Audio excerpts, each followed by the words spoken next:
प्रदेश की सरकार बिहार की तर्ज पर उत्तर प्रदेश में भी जाति जनगणना या जाति सर्वेक्षण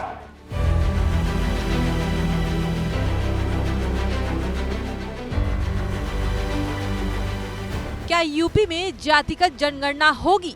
जातीय जनगणना को लेकर योगी सरकार का स्टैंड है क्या?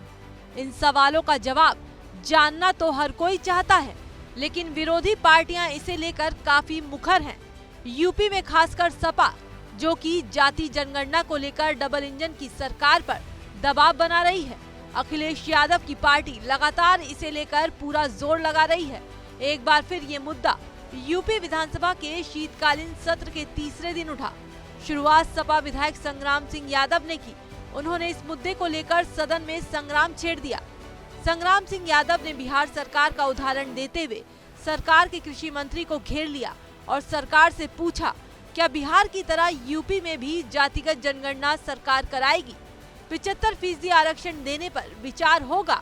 संग्राम सिंह यादव ने जातीय जनगणना को लेकर और क्या कुछ कहा, आप खुद सुनिए। मैंने पिछले भी सत्र में इस बात का उल्लेख किया था कि जाति आधारित जनगणना कराई जाए, लेकिन उस दौर में शासन की तरफ से आदरणीय शाही जी ने जवाब दिया था कि यह भारत सरकार का काम है।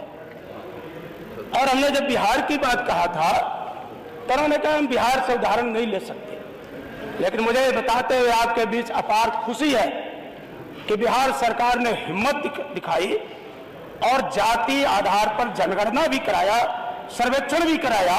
उत्तर प्रदेश की सरकार बिहार की तर्ज पर उत्तर प्रदेश में भी जाति जनगणना या जाति सर्वेक्षण। संग्राम सिंह यादव के जवाब में सरकार की तरफ से मंत्री सूर्य प्रताप शाही ने उन्हें जवाब दिया।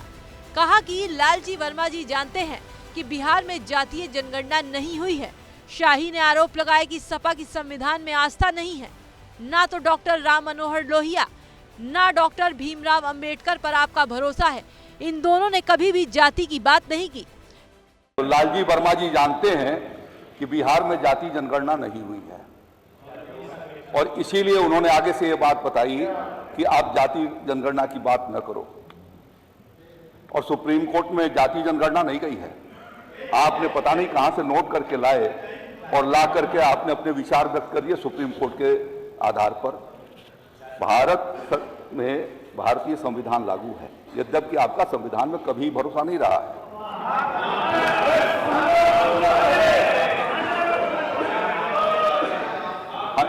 यह सदन साक्षी है कि भारत के संविधान के द्वारा जिनको बहुमत मिला था और बहुमत की सरकार थी, कैसे उसके ऊपर आप लोगों ने कैप्चर किया था और क्या क्या इस सदन के भीतर किया, मैं उसका साक्षी हूं। समय बैठ करके मैं देख रहा था और इसलिए कितनी आस्था है आपकी भारत के संविधान में मैं जानता हूं। मुझे ये लगता है कि आपका न तो डॉक्टर राम मनोहर लोहिया जी के ऊपर भरोसा है, न आपको भारत रत्न भीमराव अंबेडकर जी के ऊपर भरोसा है। इन दोनों ने कभी जात की बात नहीं की है। शाही के जवाब से असंतुष्ट सपा विधायकों ने सदन के अंदर जमकर हंगामा किया और कार्रवाई को बीच में ही छोड़कर चले गए। सरकार के जवाब से तो साफ लगता है कि फिलहाल तो यूपी में जातिगत जनगणना होने के कोई आसार नहीं है। अब देखना यह है कि इस मुद्दे के बहाने वार पलटवार का ये दौर किस हद तक आगे बढ़ता है।